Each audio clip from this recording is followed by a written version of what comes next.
नमो ज्ञानेश्वरा नमो ज्ञानेश्वरा। निवृत्ती उदारा सोपानदेवा। मुक्ताबाई नमो त्रिभुवन पावनी। आद्यत्रय जननी देवांची जयांची केलिया स्मरण। होय सकळ विद्यांचे अधिकरण। तेचे वंदो श्री चरण श्री गुरूंचे ते नमस्कारोनी आता। युञ्जन्नेवं सदात्मानं योगी नियतमानसः शांतिं निर्वाण परमा मत्संस्थामधिगच्छति। आता कृष्णा तुवा सांगितला योग तो मना तरी आला चांग। परिण्य शके करो पांग योग्यतेचा। कैवल्य साम्राज्य चक्रवर्ती विश्वमौली ज्ञानोबाराय सकल ब्रह्मनिष्ठ गुरुजनांच्या परमकृपेने श्री भगवती ज्ञानेश्वरीच्या षष्ठम अध्यायाचा क्रमशः आपण विचार करत आहोत।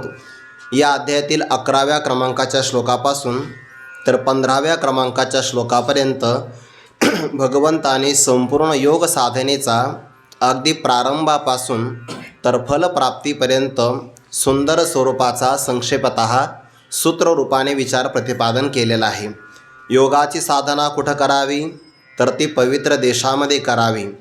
आसन स्वतःच्या मालकीचा असावं। त्या आसनाची रचनाही कशी करावी तर ज्ञानोबाराय म्हणतात, सर्वात वरी चौखट मृग सेवडी, मध्यंतरी माझी धूत वस्त्रांची घडी आणि सर्वात खाली तळवटी अमोडी कुशांकुर। जे कुशाचे अंकुर, कुश नावाचं गवत आहे, त्या गवताचे अंकुर न तुटलेले पाहिजे, अमोडी म्हणतात त्याला, मोडलेले चालणार नाही, छिन्न विछिन्न न झालेले अगदी सरळ अंगातले असणारे कुश नावाच्या गवताचे अंकुर, त्यापासून तयार केलेलं जे आसन ते सर्वात खाली असावं, त्याला आपण दर्भासन म्हणतो। त्याच्यावरती धुतलेल्या वस्त्रांची घडी असावी आणि सर्वात वरती ज्याची हिंसा झालेली नाही किंवा ज्या मृगचर्माच्या अंगावर रक्ताचा डागही लागलेला नाही, म्हणून शब्द काय केला आहे, वरी चोखट। हा चोखट शब्द फार महत्त्वाचा आहे। अगोदर ते मृगचर्म स्वच्छही असावं आणि त्या प्राण्याचा निसर्गतः जर मृत्यू झाला तर त्याच्या अंगावरची ती कातडी वेगळी करावी, नाहीतर प्राणी मारायचा, त्याला त्रास द्यायचा आणि त्याच्या अंगावरचं चर्म काढायचं, त्याला चोखट मृगशेवडी असं म्हणत नाही, कारण हिंसेचा भाग त्या आसनावर किंवा त्या चर्मावर उमटू शकतो आणि साधनेमध्ये समाधान लागणार नाही। इतका शब्द ज्ञानोबाने जपून वापरलेला आहे तो। वरी चौखट मृग सेवडी, माझी धूत वस्त्रांची घडी, तळवटी अमोडी कुशांकुर। मग शरीर कसं असावं, शरीराचा सगळा भाग सरळ असावा। मस्तक, मान आणि पाठीचा मणका हा सरळ असावा। मूलाधार चक्राच्या ठिकाणी मूळबंध, कंठाच्या ठिकाणी जालंधर बंध, नाभिस्थानावर ओढियाना बंध, या 3 बंधाची रचना करावी आणि साधकाने गुरूंचं स्मरण करून आपल्या साधनेला प्रारंभ करावा। आता शरीरामध्ये रचना काय होते, या 3 बंधामुळे जो अपान वायू कोंडला जातो तो मणिपूर चक्राच्या बरोबर झुंज करतो। बालपणापासून आतापर्यंत सेवन केलेलं जे अन्न आणि त्या अन्नातला काही भाग शरीरामध्ये कुजलेला असतो, ते सगळी कुचकी घाण तो अपान वायू बाहेर काढतो।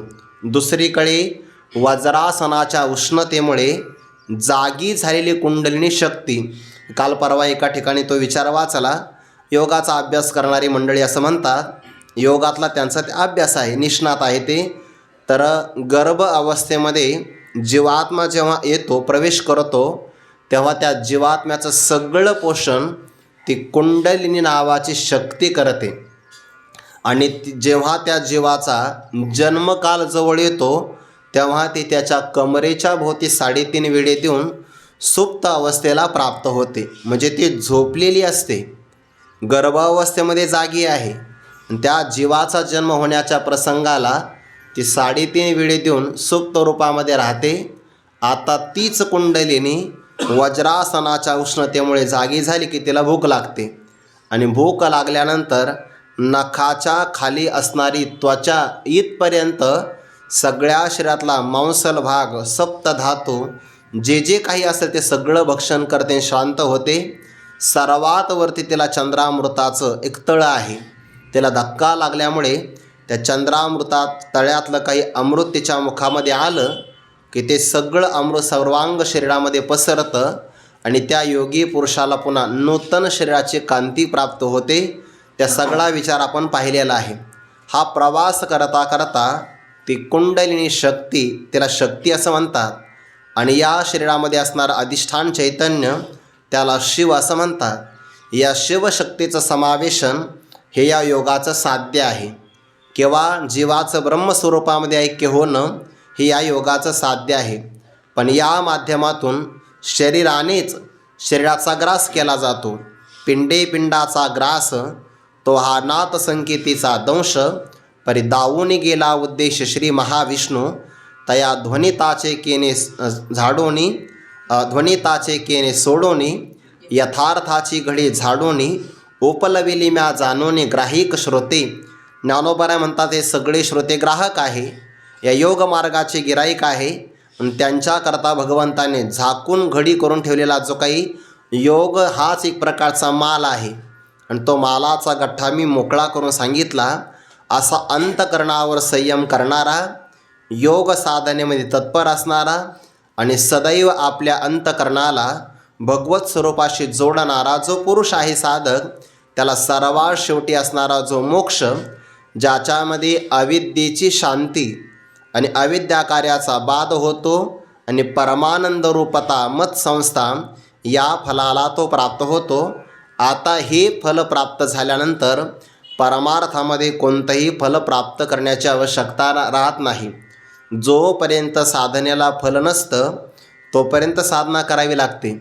एकदा साध्य प्राप्त झालं की साधनाची आवश्यकता राहत नाही. आपण कायमच हा विचार करतो, तृप्ती झाली या जैसी, साधने सरती अपैशी, देखे आत्मतुष्टी तैसी कर्मे नाही. मनुष्याची एकदा तृप्ती झाली तर पुन्हा तो साधनांचा अवलंब करत नाही. आता जे फल त्याला प्राप्त होतं त्या फलाचा विचार करताना ज्ञानोबाराय म्हणतात, हे फल इतकं गोड आहे की या फलाचं वर्णन करत असताना शब्दजात मागोते सरे. संकल्पाचे आयुष्य पुरे, वाराही जे तन सरे विचाराचा. विचाराचा वारासुद्धा तिथं प्रवेश करत नाही. म्हणजे त्या स्वरूपभूत असणाऱ्या फलाचा किंवा फलस्वरूप असणाऱ्या स्वरूप आपल्या आत्मस्वरूपाचा जिथं विचाराने सुद्धा वारा प्रवेश करू शकत नाही. मन त्या बाबतीमध्ये संकल्प करत नाही. आणि सगळ्यात प्रबल प्रमाण असणारं शब्द प्रमाण जे पासून माघारी फिरतं, कारण ते स्वयंप्रकाश आहे. स्वयंप्रकाशाचं कोणतंही प्रमाण प्रमेयाच्याद्वारे ज्ञान करून देऊ शकत नाही.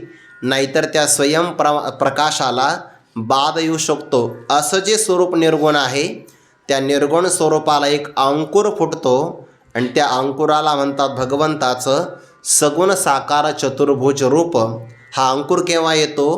ज्या काळामध्ये नास्तिक पुरुष आपल्या भक्त समूहाला त्रास देतात त्यांचा पराभव करण्याकरता निर्गुण आकार झाला गुणवंत, घाली दंडवत पूजोन्या.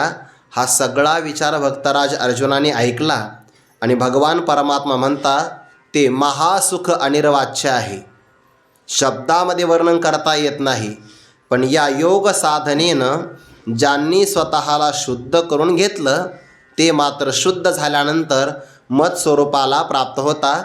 आणि भगवंतांनी याचा उल्लेख केला, आम्ही साधन हे जे सांगितले त्याचे शरीराचेही केले, ते आमुचेने पाडे आले निर्वाळल्या. अर्जुना, आम्ही जे साधन सांगितलं या ओळीतला एक बारकावा असा आहे की साधन फक्त ऐकलं तर त्याची उपयोगिता नाही. आपण भोजनाचं फार चांगलं वर्णन केलं, ते स्वयंपाक कसा करावा, त्याला पदार्थ कोणते वापरावे, ते किती तापमानामध्ये शिजवावे, सगळं वर्णन केलं तर तृप्तीचा ढेकर एकालासुद्धा येऊ शकत नाही. फार झालं तर तोंडामध्ये लाळ निर्माण होईल, बाकी काही होणार नाही. याचा अर्थ काय आहे? नुसतं ऐकल्यानंतर त्याची उपयोगिता नाही. जोपर्यंत आपण भोजन सेवन करत नाही आणि सेवनाचा आनंद झाल्यानंतर मग त्याचा ढेकर येईल, तसंच आहे परमार्थामध्ये कर्म नावाचं साधन हे निष्कामतेचं वर्णन केलं म्हणजे होईल असं नाही. ते स्वतः अनुष्ठानात आणावं लागेल. भगवंतावर बोलाचीच कडीन बोलाचाचा भात सेवून या कोण तृप्त झाला असं म्हणतो की नाही आपण, तसाच हा प्रकार होईल. शब्द जोपर्यंत अनुष्ठानामध्ये येत नाही तोपर्यंत त्याची उपयोगिता नाही. ते अनुष्ठानामध्ये यावं लागतं. नाहीतर आपण म्हणतो की हा बोलका पोपट आहे आणि तो बोलकाच राहतो, पण त्याला अनुभव मात्र काही येत नाही. आम्ही साधन हे जे सांगितले तेच साधन शरीराचेही केले. ज्यांनी शरीराच्याद्वारे ते अनुष्ठान केलं.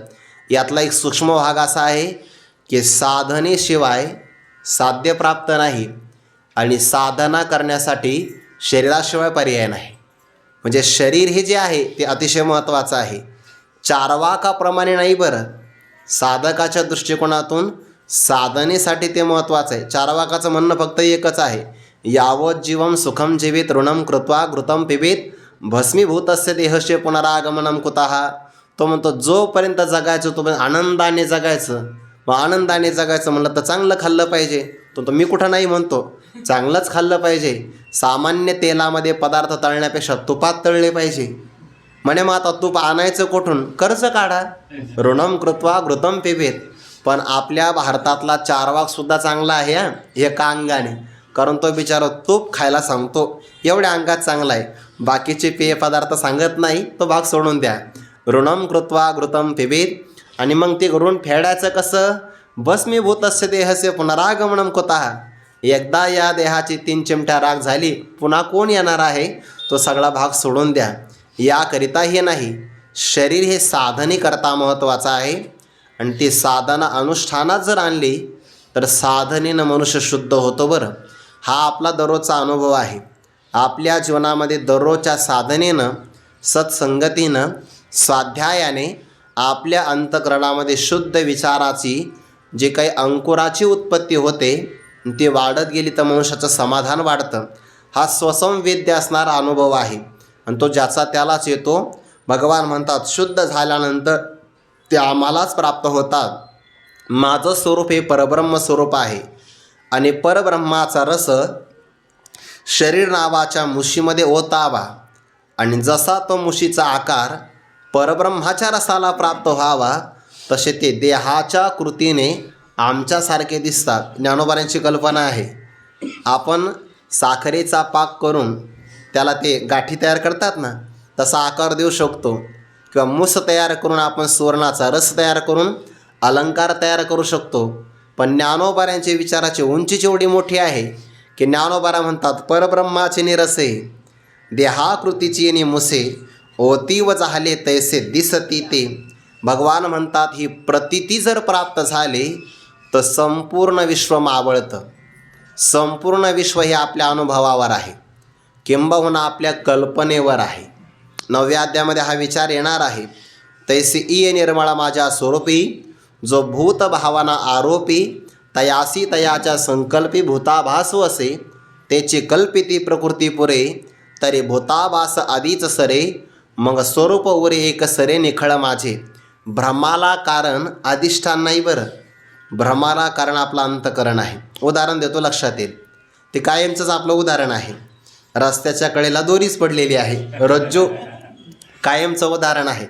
पण ज्याच्या अंतकरणामध्ये जो संस्कार असतो तो संस्कार त्याच्या भ्रमाला कारण ठरतो. रज्जूत जर भ्रमाला कारण असती, म्हणजे दोरी जर भ्रमाला कारण असती तर सगळ्याला सारखाच भ्रम झाला असता. पण भ्रम सगळ्यांचा सारखा होत नाही आणि निवृत्तसुद्धा ज्याचा झाला त्याचाच होतो, बाकीच्याचा होत नाही. कल्पना करा, समजा कल्पना करा, दोरीच फक्त सर्पाच्या भ्रमाला कारण असते. 10 पुरुषाला मग सर्पाचाच भ्रम झाला असता आणि एका पुरुषाला जर दोरीचं दोरी रूपाने ज्ञान झालं असतं दोरीचं, तर सर्पभ्रम निवृत्त झाला असता, सगळ्यांचा झाला असता. मग म्हणजे एकाने प्रयत्न केला आणि 9 जणाचा भ्रम आपोआप निवृत्त झाला. पण तसं नाही घडत व्यवहारामध्ये. भ्रम होत असतानासुद्धा 10 जणाचे संस्कार वेगळे असतात. म्हणून एकाला दोरीवर सर्प दिसतो, एकाला दंड, एकाला भूरेषा, एकाला पाण्याची धार, एकाला फुलाची माळा. हे का दिसतं? ज्याच्या त्याच्या अंतकरणाचा तो परिणाम असतो. आणि निवृत्त होतानासुद्धा ज्याच्या अंतकरणातला भ्रम निवृत्त होतो त्याचाच भ्रम निवृत्त होतो, बाकीच्यांचा तसाच राहतो. याचा अर्थ काय आहे? आपलं अंतकरण हे आपल्या भ्रमाला कारण आहे आणि आपल्या मनाचा बाध झाला की सगळ्या जगतातल्या भ्रमाचा बाध होतो. जसं की सरोवर आटलं की त्यामध्ये प्रतिमा दिसत नाही, तसंच आहे मन येथ मुदल जाये. मग अहंभावादिक के आहे. म्हणून आपल्या मनाचा बाध झाला की आपल्या जगत भ्रमाची निवृत्ती होत असते. आपल्याला ब्रह्मज्ञान झालं तर जगताची निवृत्ती होते. जरी हे प्रतितिहन अंतरे फाके, तरी विश्वची हे अवघे झाके. आपल्या डोळ्यावर जर हिरव्या रंगाचा चष्मा लागला की संपूर्ण सृष्टी आपल्याला हिरव्या रंगाची दिसते. संपूर्ण सृष्टीमध्ये आपल्याला गवत लावण्याची काही गरज नाही, फक्त आपली दृष्टी बदलली पाहिजे. याचा अर्थ आपल्या संपूर्ण भ्रमाला कारण आपलं अंतःकरणच आहे. आणि ते ऐकल्यानंतर अर्जुन म्हणे की साचची जे हे आपण जे म्हणता ते खरंच आहे देवा. कारण आपण जो आता उपाय सांगितला तो प्राप्तीपर्यंत घेऊन जाणारा आहे. म्हणून आपण जे म्हणता ते निश्चित घडे. तो प्राप्तीचा ठाव म्हणून घडे. जे आपण म्हणता ते निश्चित घडू शकतं, पण कोणाला फल मिळेल. 30व्या क्रमांकाची ओवी आहे, परत घेऊ. ये अभ्यासी जे दृढ होते ते भरमसेनी ब्रह्मत्वा येते. हे सांगती याचे रीती कळले मज. आपण जो अभ्यास सांगितला वास्तविक हा अभ्यास काही सामान्य नाही. देहासक्त पुरुषाला हा अभ्यास कठीण आहे. ज्याची देहावर आसक्ती आहे किंवा ज्याला शास्त्रीय दृष्टिकोनातून देह वासना आहे त्या पुरुषाला योग साधना कठीण आहे. आणि त्याच्याकरिता ओवी आहे म्हणून योगाच्या वाटा जे निघाले गा सुबटा तया दुःखाचाची वाटा भागा आला. देहासक्त पुरुष जर योगमार्गाने निघाला की देहासक्तीचं बंधन त्याला या योगमार्गामध्ये सहनशीलता देत नाही. आणि ज्याच्याकडे तितिक्षा नाही त्याला मात्र या साधने दुःख होतं. परंतु या अभ्यासामध्ये जे दृढ असतात, अभ्यासासाठी व्यक्ती दृढच असावा लागतो. अभ्यासाला कोणताही अभ्यास करा तुम्ही, पाठांतराचा करा नाही तर हा योग अभ्यास करा. त्या अभ्यासासाठी व्यक्ती दृढ निश्चयाचा, धैर्याचा आणि पराकोटीचा, जिद्दीचा असावा लागतो. ज्याच्याकडं जिद्द नाही, धैर्य नाही, दृढता नाही, तो अभ्यास कायम सातत्याने करू शकत नाही. आणि सगळ्यात महत्त्वाचं आहे सातत्य, निरंतरता लागते अभ्यासामध्ये. 1-2-4 दिवसाचा जरी विक्षेप झाला तर अभ्यासामध्ये पहिल्यासारखा आनंद येत नाही. या अभ्यासामध्ये खूप जपावं लागतं, खूप जपावं लागतं. ते शेतकऱ्याच्या बाबतीमध्ये बघा तुम्ही, अगदी त्याला त्या वापसा साधल्यापासून तर पीक हातामध्ये येईपर्यंत जपावं लागतं. कधी कधी हातात आलेलं पीक असतं आणि टोळधाड पडते त्याच्यावर. जुन्या काळात पक्षी असायचे टोळ, त्याला टोळधाड म्हणतात. ते सगळे पीक खाऊन टाकायचे. तसं साधनेमध्ये सुद्धा आहे ना, अभ्यासामध्ये सुद्धा त्याला जिद्द लागते. नाहीतर आज अभ्यास नाही झाला आपला, काही कल्पना करा, शरीराने साथ नाही दिल्या अभ्यासाला, मन चंचल झालं, बुद्धीमध्ये लक्षात राहिलं नाही तर मनुष्य नाराज होतो. नाराज होऊ नये, जिद्द असावी लागते. मुंगीसुद्धा खांबावर साखरेचा कण घेऊन चढते तर 50 वेळा पडते ती, पण प्रयत्न नाही सोडत. मुंगीपासून प्रयत्न घेतला पाहिजे बघा, अजिबात नाही सोडत. त्या चिमण्या घर करतात ना, त्याच्यामध्ये ते काही भागात त्याला देव चिमणी म्हणतात, काही भागात त्याला सुगरण पक्षिणी म्हणतात. काय घर तयार करते सुंदर. देवाने बुद्धी सगळ्याला दिली, सगळ्याला, फक्त वापर सगळे करत नाही. सगळ्याला दिले, मानवाला तर इतकी दिली आहे आफाट, पण तो दुसरीकडे जेवढा वापर करतो ना तेवढा इकडं नाही करत. नाही तर इकडं केला तर मग त्याचा हात कोणी धरू शकणार नाही. बुद्धीचा मुंगीमध्ये सुद्धा बुद्धी आहे की नाही, त्याला सुद्धा मिठाचा खडा आणि साखरेचा खडा कळतो. मिठाला नाही धरत बसत ती, बरोबर साखरेला उचलते, त्याच्यामध्ये सुद्धा बुद्धी आहे. ते पक्षीने बघा, विहिरीच्या काठावर आलेलं जे झाड आहे त्या झाडाची सर्वात शेवटची फांदी जी विहिरीमध्ये डोकावते आहे आणि त्या असणाऱ्या डहाळीवरती घर बांधते ती सुगरण पक्षिणी. आणि घर बांधताना कुठून त्याला गवत सापडतं, कशी काय विणकाम करते. बरं 2च पाय आहे आणि चोच आहे, त्यातल्या एकसुद्धा काडी आपल्याला उपसून काढता येणार नाही. सुंदर घरटं तयार करते की नाही. म्हणजे सामान्य निसर्गातले सुद्धा जीव प्रयत्नाच्या बाबतीत कमी नाही पडत आणि मानव या बाबतीमध्ये कमी पडतो. 10वीला असतो विद्यार्थी, आईवडील सांगतात पहिल्यापासून अभ्यास कर, अभ्यास कर, खेळण्यात लक्ष. नाही म्हणे डाटा संपल्याशिवाय मी झोपणार नाही, हे काही विद्यार्थ्याचं लक्ष नाही होय. अभ्यास नाही करत. आणि दिवाळीच्या नंतर जेव्हा परीक्षेचा तो काय असतो ते फॉर्म भरतो तेव्हा अभ्यासाला लावतो. मग अभ्यास होत असतो का? काही विद्यार्थ्याच्यापेक्षा पुढे उद्या ज्याचा पेपर ज्या विषयाचा रात्रभर जागून अभ्यास करतो. काय लक्षात राहणार आहे? अभ्यासामध्ये सातत्य लागतं, जिद्द लागते, स्वतःवर आत्मविश्वास लागतो, आणि पराकोटीचं धैर्य लागतं. 1 दिवस 2 दिवस अभ्यास नाही झाला तरी चालेल, पण स्वतःचा विश्वास, दृढता, धैर्य, जिद्द सोडता कामा नाही. आपण अभ्यास करतो, परीक्षा आहे, ती संघर्ष आहे, आणि संघर्षामध्ये व्यक्ती असा अगदी मनाने हलका चालत नाही. मग ही अभ्यासी जी दृढ होती, भगवान काय म्हणतात? ते कोण? जे दृढ होती ते. या अभ्यासामध्ये जे दृढ असतात ते भरवसेनी, भरवसाया निश्चितता ब्रह्मत्वा येती, ते ब्रह्मस्वरूपाला नक्की प्राप्त होतात. आपण प्रमाण फार गोड म्हणतो.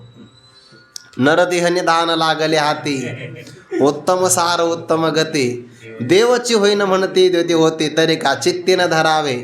आपण लोकाला म्हणतो तरी का चित्तीनं धरा, आपल्याला नाही म्हणत तरी का चित्तीनं धरावे. म्हणजे आपल्या चित्तात ते आपल्याला असं वाटतं हे सांगण्यासाठीच आहे, आपल्या चित्तामध्ये ते ठसावत नाही. जोपर्यंत हे आपल्या करता आहे असं वाटत नाही, समाधान नाही मिळत. बघा, अभ्यासामध्ये सुद्धा खूप आनंद आहे, पण त्याच्याकरता अभ्यास केला पाहिजे. संत वाङ्मय आहे, प्रामाणिकपणाने आपण संत वाङ्मयाच्या अक्षरांची सेवा केली तर हे अक्षरं आपल्या जीवनामध्ये कधीही त्यांच्या सेवेचं ऋण राहू देत नाही. ते निश्चित समाधानाचं, निरुपचार शांतीचं फल दिल्याशिवाय राहत नाही. फक्त या अभ्यासामध्ये दृढ असलं पाहिजे.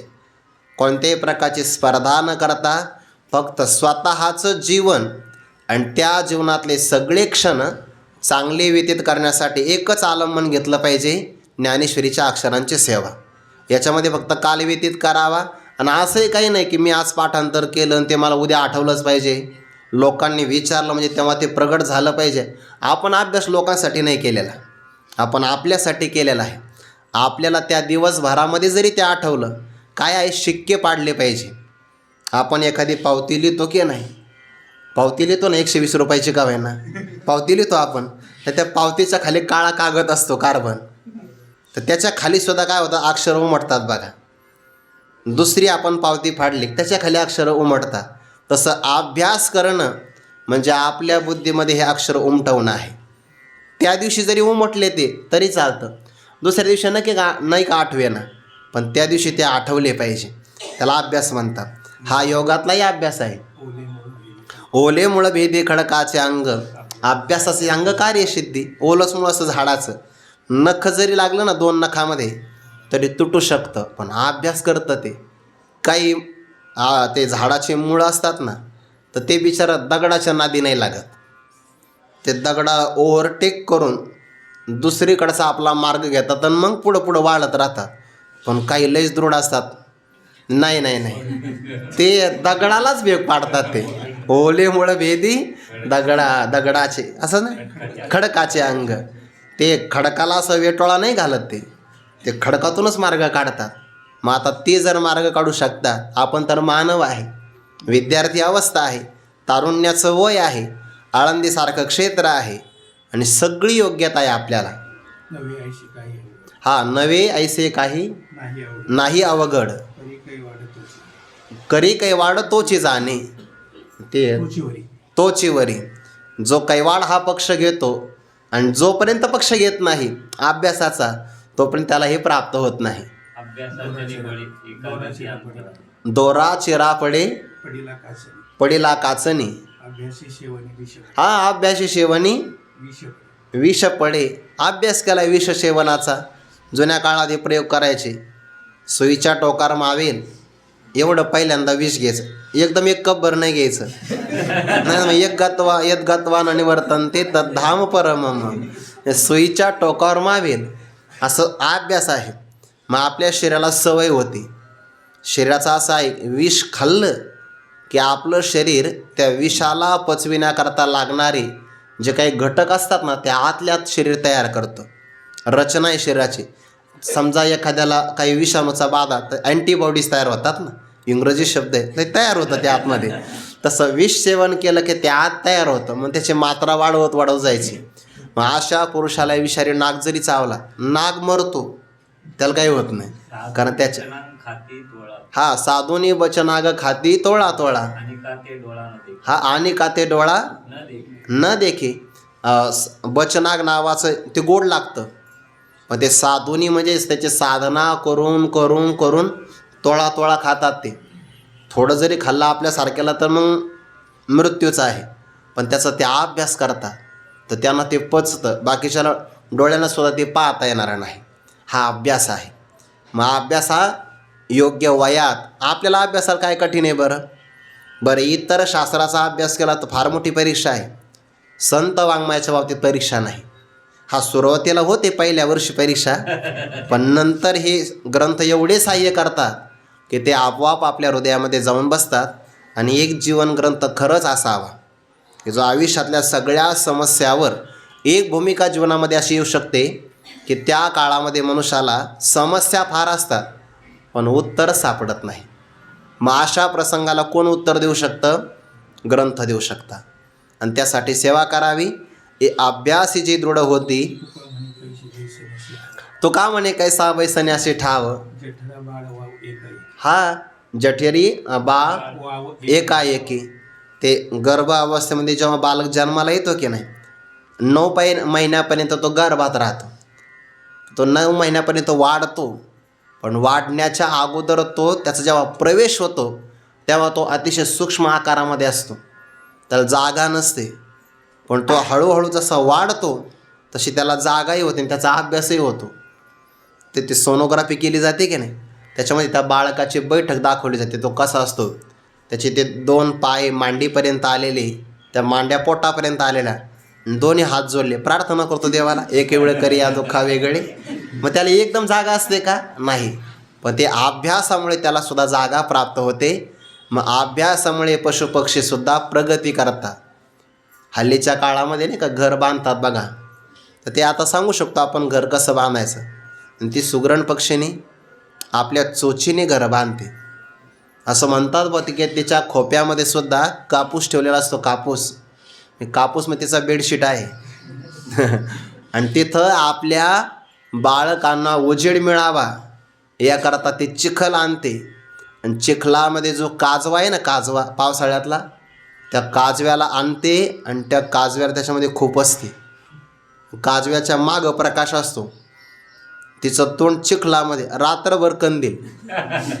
काही योजना असेल तिची त्याला माहीत. रात्रभर कापूस वगैरे. ते कावळ्याच्या घरटं पाहिलं का तुम्ही? त्याच्यामध्ये तारा असतात. तारा कधी कधी इतकं मजबूत घर तयार करतात ते. म्हणजे सगळेच पक्षी करतात. बराच लांब गेला विषय.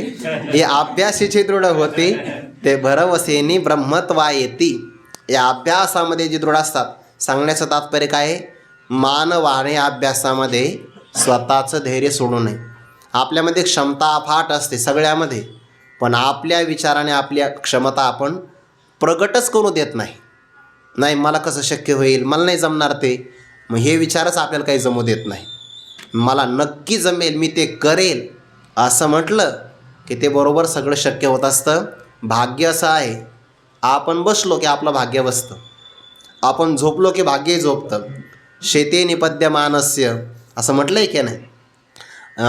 आपण बसलो की भाग्य बसतं, झोपलो की भाग्य झोपतं, आपण चालू लागलो की भाग्यसुद्धा चालतं. मग चाललं पाहिजे बघा. जो प्रयत्न करतो त्याला यश नक्की मिळतं. हा बाकीच्या प्रमाण नाही मिळणार, पण अजिबातच मिळणार नाही असं नाही ना. अभ्यासामध्ये एक तर स्पर्धा करू नये, दुसऱ्याशी सुद्धा आणि स्वतःशी सुद्धा. आपला अभ्यास हा आपल्या समाधानासाठी हे एक साध्य असावं. मी अभ्यास करतो, पाठांतर करतो ते माझ्या स्वतःच्या समाधानासाठी. दुसरा भाव, माझ्या जीवनातले वेळ अनमोल क्षण चांगली व्यतीत व्हावे, वाईट विचाराचा प्रवेश होऊच नये यासाठी अभ्यास करा. खूप समाधान आहे अभ्यासामध्ये. मग एकदा अभ्यासात चटक लागली ना, मग फिरा वाटत नाही बघा. ते अभ्यासी जे दृढ होते ते भरवसेनी ब्रह्मत्वा येती. ते निश्चित ब्रह्मत्वाला येतातच. हे सांगत याची रीती कळले मज देवा. हे तुमच्या सांगण्याच्या रीतीवरूनच मला कळलं. याला उत्तम वक्ता म्हणतात आणि उत्तम श्रोता म्हणतात. ज्याला चांगल्या प्रकारचा विषय श्रोत्याच्या बुद्धीवर योग्य पद्धतीनं आरूढ करता येतो ते वक्त्याच्या हातवटी असते बघा. आणि ते हातवटी म्हणजे वक्त्याकडं काय काय असावं, श्रोत्रियता पण असली पाहिजे, ब्रह्मनिष्ठता असावी, आणि सगळ्यात महत्त्वाचं शिष्याला साधकाला बोध व्हावा ही त्याच्या अंतःकरणातली तळमळ असली पाहिजे. जोपर्यंत वक्ता निष्काम होणार नाही तोपर्यंत श्रोता बोधाला प्राप्तच होणार नाही. म्हणून वक्त्याच्या वाणीचा आणि त्याच्या अनुभवाचा त्या वक्तृत्वावर प्रभाव पडला की ते असणारं वक्तृत्व श्रोत्याला बोध निर्माण करू देतं. तेव्हा तुमच्या सांगण्याची रीतीच आहे. कारण आधीच चित्त मायेचे वरी मिश झाले पर्यंत याचे, आता ते अद्भुतपण स्नेहाचे कवन जाणे. भगवंताच्या बाबतीत ज्ञानोबा म्हणतात, अगोदर देवाचं अंतःकरण आईचं आहे, त्यातही पुन्हा त्या आईला भगवंताला आवडणारा अर्जुन आहे, आणि त्या अर्जुनाला पुन्हा सांगण्याचा प्रसंग आला. मग आता या अद्भुत स्नेहाचा अद्भुतपणा कोण सांगणार, कोणी वर्णन करू शकत नाही. हे सांगत याची रीती कळले मज, तुमच्या सांगण्याच्या पद्धतीवरून मला हे कळालं की या अभ्यासामध्ये जे दृढ असतात ते निश्चित ब्रह्मत्वाला प्राप्त होतातच. म्हणून सांगणाऱ्या पुरुषाने कंटाळा करू नये. कधी कधी वक्ते म्हणतात, नाही हो हे लोकांना झेपत नाही, लोकांना एवढं अवघड कळत नाही, म्हणून मग आम्ही लोकांचं मनोरंजन करतो. हे साप चुकीचं आहे. बहुतेक तुलाच काही कळालं नाही. ज्याला स्वतःला आकलन होतं त्याला इतरांना नक्की चांगलं समजावून सांगता येतं. स्वतः पहिल्यांदा आकलन झालं पाहिजे. ज्याला आकलन चांगलं होतं ना त्याला दुसऱ्याला चांगलं कळून देता येतं. आपल्यालाच नाही कळालं तर लोकांवर ठपका लावूच नाही. जुन्या काळामधले हल्लीच्या काळापेक्षा हल्ली सध्याला जे कीर्तन जास्त चालू आहे ना त्याला त्या हल्लीचा ट्रेंड म्हणतात बघा. जाऊ दे, तो आपला काही विषय नाही. म्हणून हल्लीच्या काळामध्ये लोक म्हणतात नाही नाही लोकांचा दर्जा घसरलेला आहे. जुन्या काळामध्ये याहीपेक्षा कठीण कीर्तन करणारे कीर्तनकार होते.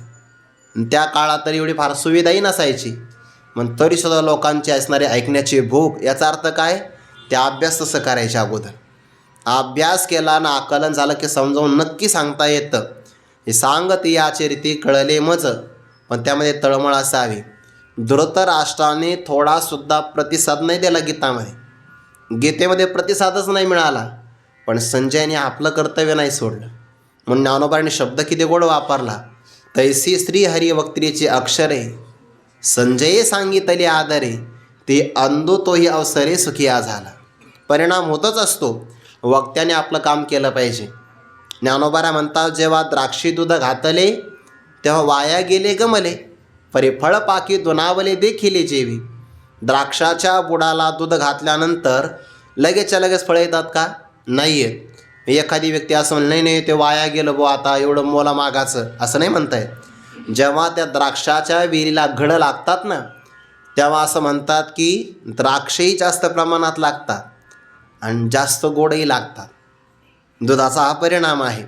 दुधामध्ये असं म्हणतात वैज्ञानिक दृष्टिकोनातून सर्वात जास्त ज्या जमिनीला आवश्यक असणारे जे जीवाणू लागतात ना ते सर्वात जास्त दुधामध्ये आणि ताकामध्ये आहे. जुन्या काळामध्ये दूध आणि ताक जास्त झालं की ते जमिनीमध्ये टाकलं जायचं, त्यातले ते जीवाणू वाढावे म्हणून. आता काय टाकलं जातं, रासायनिक खत. त्याच्यामुळे जमिनीतली सुपीकता झाली नष्ट, आणि जे नैसर्गिक जीवाणू आहेत ते झाले ते नाश होऊन गेला, त्याचा पोषकता मिळत नाही. सोडून द्याविषयी दूध त्या द्राक्षाच्या विहिरीला घातलं की वाया गेलं असं वाटतं, पण जसं ते फळपाकामध्ये दुनावतं दुप्पट होतं तसं श्रीहरीच्या मुखातून प्रगट होणारी अक्षरं संजय सांगितले आदरे. संजय यांनी ते आदरपूर्वक सांगितले. वास्तविक धृतराष्ट्र एकदासुद्धा नाही म्हटले वा क्या बात आहे असं म्हणले का, जसं हल्लीच्या काळातले म्हणतात असं म्हणले का. धृतराष्ट्र एकदासुद्धा नाही म्हणले. पुन्हा एकदा सांग बरं असंही नाही म्हणले. उलट संजयाचं खंडन केलं. तुला मी विचारतो काय तू सांगतो काय. मी सांगितलं मामकहा पांडवाश्रैव आणि तू सांगतोय की आपलं फार मोठं भाग्य आहे, कैसे दैव. अरे विचारतो काय तू सांगतो काय. पण संजय यांनी सांगण्याचा वक्तेपणाचा जो आदर आहे तो नाही सोडला बघा. वक्त्याने आपलं कर्तव्य केलं पाहिजे. श्रोत्यांनी प्रतिसाद देवो अथवा न देवो कमीत कमी त्याला आपलं कर्तव्य पालन केल्याचं तरी समाधान लागेल. म्हणून वक्त्याने कीर्तन करत असताना श्रोते आपल्याला परत पुढच्या वर्षी बोलवणार नाही, म्हणून आपण विषय बदलला पाहिजे, आयोजकांची स्तुतीच केली पाहिजे, मनोरंजन केलं पाहिजे, असं अजिबात करू नये. त्याला समाधान कधीच मिळणार नाही. त्याने अभंग चांगला सोडवावा. जेवढं त्याला आकलन झालं तेवढं त्याने श्रोत्याच्या अंतकरणामध्ये ते ठसावण्याकरता तळमळीनं प्रयत्न करावा. त्याला म्हणतात हे आदर आहे. आदर संजयाचा आदर आहे देवावर, अर्जुनावर, व्यासांवर, भगवद्गीतेच्या तत्त्वज्ञानावर, आणि हा आपला स्वामी आहे यांच्यावर सुद्धा आदर आहे. संजय सांगितले आदर आहे. परिणाम अंधु तोही अवसरे सुखिया झाला. आंधळा होता धृतराष्ट्र, पण शेवटी त्यालासुद्धा ब्रह्मज्ञान झालं की नाही. मग जर आंधळ्या धृतराष्ट्राला होऊ शकतं तर अर्जुन तर डोळस आहे. सांगणारा परमात्मा आहे. सांगत याची रीती कळले मज देवा गोठीची हे ऐकता, बोध उपजतसे चित्ता, मा अनुभवे तल्लीनता नोहेल केवी, मनोनी येथ काही अनारीसे नाही परी नाव भरी चित्त दे बोला एका. त्या पाठीमागच्या पाठात आपण या थोड्या घाईनं घेतल्या, त्यामुळे आज परत घेतो आहे. देवा हे गोठीची ऐकता, आपण जी गोष्ट सांगता, कोणती गोष्ट सांगितली? या गीतेमध्ये आलेली गोष्ट कोणती आहे? आधीची विवेकाची गोठी. इथले विवेकाची गोष्ट आहे. नाहीतर मग गोष्ट कोण एक चिमणी होती आणि ती धान्याच्या राशीकडे गेली, एक कण उचलला, भुर्र उडून गेले. आता आयुष्य गेलं तरी गोष्ट संपणार नाही ना, अशी गोष्ट नाही सांगायची. इथं गोष्ट कोणती आहे? विवेकाची गोठी आहे. देवा आपण जी गोष्ट सांगता ही गोष्ट ऐकता ऐकता, आता हे ऐकणं अर्जुनाचं आहे बरं. गोठीची ऐकता, दोन भाव आले या ओळीमध्ये. 30व्या क्रमांकाच्या ओळीमध्ये सांगतियाची रीती, सांगणाऱ्याची रीत आहे म्हणजे वक्ता आला, आणि देवा गोठीची हे ऐकता म्हणजे श्रोता आला. एक सांगणारा अतिशय सुंदर आहे आणि ऐकणारा एकाग्र आहे. नाही तर सांगणारा जीवाचा अकांड तांडव करतो आहे, ऐकणारा म्हणतो हो द्या मोबाईल. काय फायदा आहे त्याचा? हल्लीच्या काळामध्ये जी उपेक्षा होते ना, कधी कधी कीर्तनाच्या बाबतीमध्ये इतकं वाईट वाटतं ना, इतकं वाईट आपण प्रवास करून जातो, 10 तासाचा प्रवास करतो. बरं आपल्याला वेळेत पोहोचायचं असतं, ते आपल्या मनामध्ये धाक असतो, आणि तिथं गेल्यानंतर ते माणसं लय निवांत राहतात. आपल्याला वाटतं वेळेत सुरू करायला पाहिजे, 5-10 मिनटं अगोदर का सुरू करा ना, तर ते 5-10 मिनटं उशिरा सुरू करतात. बरं आपल्याला वेळेत सोडायची सवय असते, त्यातही पुन्हा विक्षेप फार. ऐकणारे माणसं चालू मोबाईल कानाला लावतात आणि बाहेर जातात. खरं त्यांना बाहेरच जायचं असतं, पण मोबाईलचं निमित्त करतात. आम्हाला चांगले अनुभव आहे त्याचे. मग असे जर श्रोते मिळाले तर काय फायदा? असं नाही, उपेक्षा होता कामा नाही. फार आपल्याला श्रवण करायला चांगलं मिळालं ना, जीवनातली सगळ्यात मोठी पर्वणी ती वाटली पाहिजे. सगळ्यात मोठी, अगदी सगळं बाजूला सारून मरण जवळ आले 7 दिवसामध्ये, ऐकावं परीक्षित राजाप्रमाणे. गुरुवारी मारुती बाबा सांगत असतात, कारण परीक्षित राजाला योग कोणाचा आला? गाईचं दोहन करावं दुधाचं, एवढा वेळसुद्धा जे कोणाच्या अंगणात नाही थांबले, ते 7 दिवसापर्यंत परीक्षित राजाकरता थांबले. श्रीमद परमहंस परिव्राजकाचार्य श्री शुकदेवजी महाराज, असं बाबांचा हात असतो बघा. आणि ते जर आपल्याला जर चांगल्या प्रकारचे श्रोते, आपला वक्ता जर मिळाला, तर मनुष्याने सर्वांगाचे कान करून ते ऐकावं. देवा गोठीची ऐकता, हे तुमच्या मुखातून ऐकलं तर चित्ताबोध उपजतसे, चित्तामध्ये बोध म्हणजे ज्ञान निर्माण होत आहे. ऐकल्याबरोबर ज्ञान होत आहे, ऐकल्याबरोबर. आणि त्या ज्ञानाचा जर अनुभव आला तर मला तत्लीनता, तत् शब्द परमात्मवाचक आहे, तत्लीनता संधी होते की तल्लीनता.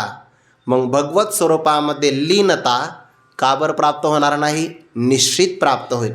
ऐकल्याबरोबर जर ज्ञान होत असेल तर अनुभव अपरोक्ष अनुभव आल्यानंतर केवी न होईल, तल्लीनता का बरं होणार नाही? नक्की होईल. देवा गोठीची ऐकता, बोध उपजतसे चित्ता, मा म्हणजे मग अनुभवे, अनुभवाच्या नंतर तल्लीनता तद्रूपता केवी न होईल, कशीवर होणार नाही? नक्की होईल. देह पडल्यानंतर ब्रह्मरूपता प्राप्त होते असं नाही, जिवंत असतानाही ब्रह्मरूपता प्राप्त होते. देहपातानंतर ब्रह्मरूपता त्याला विदेह मोक्ष असं म्हणतात. आणि जिवंत असताना ब्रह्मस्वरूपाचा निश्चय होणं याला जीवनमुक्ती असं म्हणतात. होऊ शकतं हे. जिवंत असताना देहाचं तादात्म्य सुटू शकतं. जिवंत असताना ज्ञानोबाने उदाहरण किती गोड दिलं आहे. एखाद्या वेलीला देठाला फूल लागलेलं असतं. त्या देठावर फक्त फूल असतं, फुलातला सुगंध मात्र वाऱ्याबरोबर निघून गेलेला असतो. तसाच आहे जीवात्मा जिवंत असताना ब्रह्मस्वरूपाशी एकरूप झालेला असतो. प्रारब्धाच्या मुठीमध्ये फक्त त्याचा केवळ देह राहतो. तोवीस तशी आहे. परिमळ निघालिया पवना पाठी, मागे ओस फुलर आहे देठी. तैसे आयुष्याची मुठी केवळ देह, फक्त माग देह राहतो. जिवंत असताना मी देह नाही, ब्रह्मस्वरूपच आहे, सच्चिदानंद रूप आहे. जसं की ते हस्तामलकांनी शंकराचार्यांना सांगितलं. बाळा तू कोण आहे? लहान आहे, 8 वर्षापर्यंत बोलला नाही, रडला नाही, हसला नाही, काही खायला पिण्यासाठी काही मागितलं नाही, स्तनपानही करत नाही. कोण आहे तू? प्रश्न विचारला. कस्तम शिशो कस्य कुतोषि गंता, किन्नामते तम कुत आगतोसी, एतन्मयुक्तमुदचार भगत्व मत्प्रीतये प्रीती विवर्धनोशी. मग त्या हस्तामलकाने काय उत्तर दिलं? हा बोध आहे बरं, हा बोध आहे. नाहम मनुष्यो न च देवयक्षो न ब्राह्मण क्षत्रिय वैश्यशूद्राः न ब्रह्मचारी न गृही वनस्तो भिक्षुर्न चाहम निजबोध रूपाः. निजबोध हे माझं स्वरूप आहे. असा मी मनुष्य नाही, देव यक्ष नाही, ब्राह्मण क्षत्रिय वैश्य शूद्र 4 वर्णाचा नाही, ब्रह्मचारी गृहस्थ वानप्रस्थ आणि संन्यास 4 आश्रमाचा नाही. याला निषेधमुखाचं म्हणतात बा. 9 प्रकाराने निषेध केला. 9 प्रकाराने. 4 वर्ण 4 आश्रम नाही, 11 प्रकारे. 4 वर्ण 4 आश्रम 8. मनुष्य देव आणि यक्ष कोणीच मी नाही. मग आहे कोण? शून्य अभावरूप नाही, द्वैतापत्ती ती नाही, निजबोध रूपाः. मग अनुभवे तल्लीनता नोहील केवी. म्हणून या अभ्यासाने जे दृढ होतात ते नक्की ब्रह्मस्वरूपाला प्राप्त होतात. म्हणूनी या कारणामुळे हा म्हणूनी शब्द आला ना, त्याला एवढी मोठी कारणं सांगतात बरं का पाठीमागं. हा म्हणूनी शब्द काही विनाकारण येत नाही. म्हणूनी येथ काही अनारिसे नाही, परी नाव भरी चित्त देई बोला एका. अभंगात शब्द येतो ना, म्हणूनी शरण जावे. तर हा म्हणूनी शब्द विनाकारण येणार नाही. त्याच्या पाठीमागे कारण परंपरा सांगावी लागते. म्हणूनी येथ काही या विषयामध्ये अनारिसे नाही. अनारिसे म्हणजे अन्यथा, वेगळं. म्हणजे एखाद्याने दृढ अभ्यास केला योगाचा आणि त्याला ब्रह्मरूपता प्राप्त झाली नाही असं घडणार नाही. म्हणजे अन्यथा फळ त्याला मिळणारच नाही. तुमच्या बोलण्यामध्ये शंकेला वाव नाही आणि फळाच्या बाबतीमध्ये सुद्धा संशयालाही जागा नाही. म्हणून येथं काही अनारिसे नाही, अन्यथा नाही, परंतु देवा नाव भरी चित्त देई बोला एका. मग आता परी शब्द आला का, हा घातक शब्द आहे. इथपर्यंत संपूर्ण देवावर विश्वास आहे. तुमच्या बोलण्यामध्ये अन्यथा नाही. ऐकल्याबरोबर बोध प्राप्त होतो. अनुभवाने तद्रूपता का प्राप्त होणार नाही या बाबतीमध्ये संशय नाही, अनारिसे नाही. परंतु आता अर्जुनाला असं म्हणायचं आहे, देवाने जे सांगितलं साधन, त्या साधना निश्चित ब्रह्मरूपता प्राप्त होते, हे खरं आहे. परंतु साध्य आणि साधन हे बरोबर असून चालत नाही. तर साध्य आणि साधन यांच्यामधला साधकही चांगला असावा लागतो. आता ते साधकत्वाचा अधिकार जो आहे तुम्हाला पहिल्यांदा पाहावं लागेल ना. ब्रह्मरूपता हे साध्य आहे, योग नावाचं साधन आहे, आणि त्या साधनाचं साधकाने जर अनुष्ठान केलं तर मग साध्य मिळतं. उदाहरणार्थ पंढरपूरला आपल्याला जायचं आहे, साध्य आहे. 4 चाकी गाडी आपल्याकडं आहे, पण चालवता तर आली पाहिजे ना. चालवता जर आली तर तो साधक आहे. तसंच आहे. म्हणून ते साधकत्व माझ्याकडं आहे की नाही, त्याला काही अधिकार लागतो का, की अधिकारा वाचूनही ते चालतं. म्हणून परंतु नाव भरी म्हणजे क्षणभर चित्त देई बोला एका. देवा माझ्या एका शब्दावर, एका वाक्यावर, शंकेवर आपण लक्ष द्यावं. आणि देवाने अर्जुनाच्या मनातलं संकट आहे ना, ते संकट देवाने सोडलं आहे.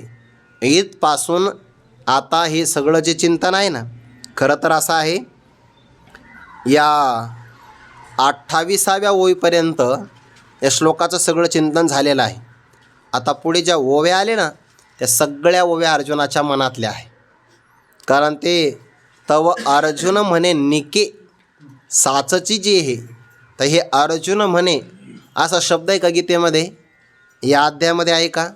15व्या श्लोकाच्या नंतर अर्जुन उवाच असं आहे का? असं कुठंच नाही.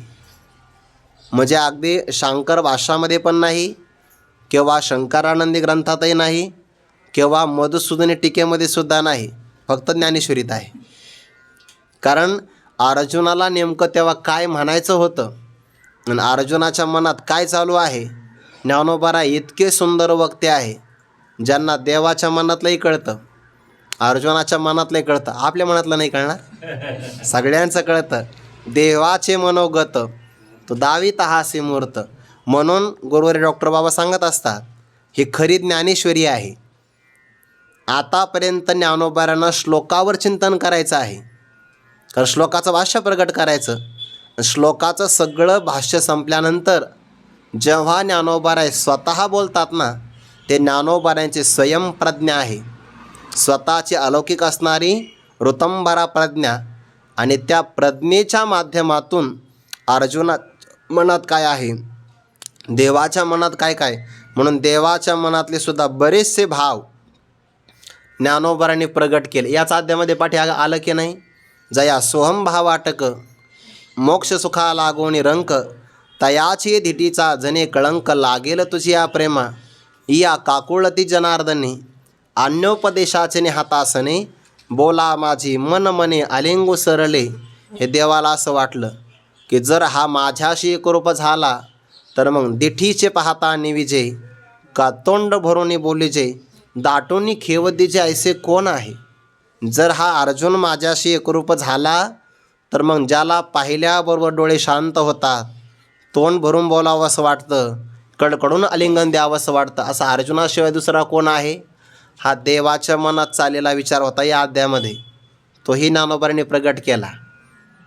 आणि या 16व्या श्लोकाच्या अगोदर अर्जुन उवाच असं कुठंच आलेलं नाही, पण 28व्या ओळीच्या उत्तरार्धामध्ये तो अर्जुन म्हणे निके. अर्जुन काय म्हणतात, देवा खरं आहे, आपण जे म्हणतात ते खरंच आहे. आणि मग तिथपासून तर या 44व्या ओळीपर्यंत अर्जुनाने देवाच्या समोर आपल्या अंतकरणातली एक शंका प्रगट केली आणि त्या शंकेचं देवाने उत्तर दिलं. हा जो दुर्लभ संवाद आलेला आहे ना, हा ज्ञानेश्वरी वाचून कुठंच आलेला नाही, दुसरीकडे कुठं आपल्यात तर काही बघण्यात नाही. इतर काही अन्य जर टीकाग्रंथ असतील त्यामध्ये आला असेल नसेल, आपला तेवढा अभ्यास नाही. पण आपण जे काही ग्रंथ वाचलेले आहेत त्यामध्ये मात्र 16व्या अध्यायाच्या अगोदर अर्जुनाच्या मनातला हा जो प्रश्न आहे 16व्या श्लोकाच्या अगोदर, तो मात्र कुठंच नाही आला. मग त्या अर्जुनाने विचारलं, देवा फक्त थोडंसं आहे ना माझ्या बोलण्याकडं लक्ष द्या. का लक्ष द्या? तर त्या अर्जुनाच्या मनातला भाव पुढे आहे. आता 33व्या क्रमांकाची ओळी. आता कृष्णा तुवा सांगितला योग, तो मना तरी आला चांग, परी न शके करो पांग योग्यतेचा. देवा आता तुवा सांगितला योग, तो मला काय सांगितला आहे? योग मार्ग सांगितलेला आहे. आणि तो नुसता सांगितला असं नाही, जशा पद्धतीनं तो मला सांगितला, तुझ्या सांगण्याच्या पद्धतीतून तो मना तरी आला चांग. चांग म्हणजे चांगल्या प्रकारे तो माझ्या मनात आलेला आहे. म्हणजे सांगणारा व्यक्ती जर चांगल्या पद्धतीनं सांगत असेल तर ऐकणाऱ्याने सुद्धा तो मनापासून ऐकला पाहिजे. नाहीतर ऐकणाऱ्याने फक्त कानानेच ऐकला, मनापर्यंत गेला नाही, तर सांगण्याचे सगळे श्रम व्यर्थ जातात. पेरणी करतो ना आपण शेतामध्ये, तर ते जास्त खोलवर पण नाही गेलं पाहिजे, ते कुजू शकतं. आणि वर आलं तर ते कोरडं राहू शकतं. ते योग्य मापामध्ये योग्य अंतरामध्ये ते पेरलं गेलं पाहिजे. तसंच आहे, सांगणारा सांगत असेल तर नुसतं कानावर नाही, ते कानाच्या या छिद्रातून मनापर्यंत गेलं पाहिजे.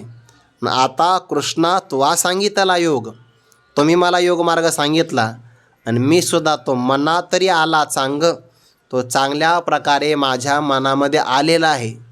मग अर्जुन अनुष्ठान कर बरं, तीच तर अडचण आहे ना. परी न शके करू म्हणजे परी करू न शके. तुम्ही मला योग सांगितला पण मी करू न शके, योगाचं अनुष्ठान मी करू शकत नाही. आता हे अर्जुनाचं एक आपलं आहे, खरं हे आपलं आहे, पण अर्जुनाला आपली दया आल्यामुळे तो स्वतःकडे ओढून घेतोय परी न शके करू पांग योग्यतेचा. कारण योगाची अनुष्ठान करण्यासाठी योग्यता असावी लागते आणि त्या योग्यतेचा पांग, उणीव, दुर्लभता माझ्याकडे असल्यामुळे मी मात्र ते करू शकत नाही. याला प्रामाणिक म्हणतात बरं. मनुष्याने प्रामाणिकपणाने कबूल केलं पाहिजे की आपल्याकडे ही उणीव आहे, आपल्याकडे कमतरता आहे. प्रामाणिकपणा हे सगळ्यात मोठं शस्त्र आहे. ज्याच्याकडे प्रामाणिकपणाचं बळ असेल त्याला उत्तरं मिळतात. ना अर्जुनाने सरळ सांगितलं, नाहीतर कधी कधी त्या अर्जुनाला असं नाही वाटलं, देव काय म्हणतील, अर्जुना आणि तू तर मला वाटला तुलाही मोठा आहे, तुला तर एवढंही जमत नाही असं वाटतं की नाही. पण तसं नाही. मनुष्याने दंभात राहू नये, प्रामाणिकपणाने आपली योग्यता सरळ प्रगट करा. आत्मनिवेदन म्हणतात याला. परी न शके करू पांग योग्यतेचा. योग्यतेची माझ्याकडं उणीव आहे देवा, म्हणून मी तुम्ही सांगितलेला योग करू शकत नाही. जर तुम्ही सांगितलेला योग आधी कार्यालाच फलीभूत होत असेल तर मी करू शकणार नाही. पण एवढे माझ्याकडं जर जेवढा अधिकार आहे तेवढ्याने सिद्ध जात असेल तर मग तुम्ही सांगितलेलं मी करेल, असा काही भाव येणार आहे. ते चिंतन आपण उद्या पाहू. पुंडलिक वरदा हरी विठ्ठल श्री ज्ञानदेव तुकाराम मौली ज्ञानेश्वर महाराज की जय. जगद्गुरु तुकाराम महाराज की जय. सद्गुरु जोग महाराज की जय.